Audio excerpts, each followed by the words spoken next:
Реконструкция нового детского сада началась с середины декабря. Более 20 работников строительной компании «Строитель» ведут ремонтные работы с 7 утра и до позднего вечера.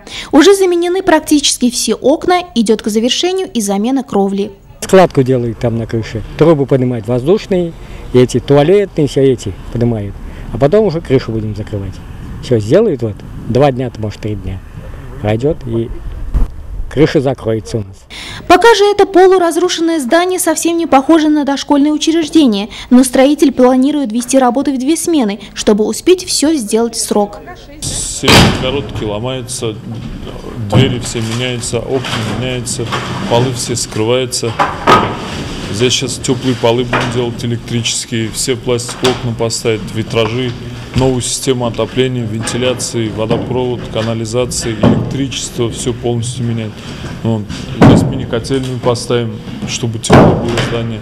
Светлые комнаты, удобные санузла, благоустроенные детские площадки. К весне все это будет готово для приема малышей. В здании, построенном в 1973 году, строительные работы ведутся в полную силу. В марте месяце планируется открыть здесь детский сад, рассчитанный на 60 малышей. А вот каким он получится, возможно, будет оценивать сам президент республики Рустам Минниханов.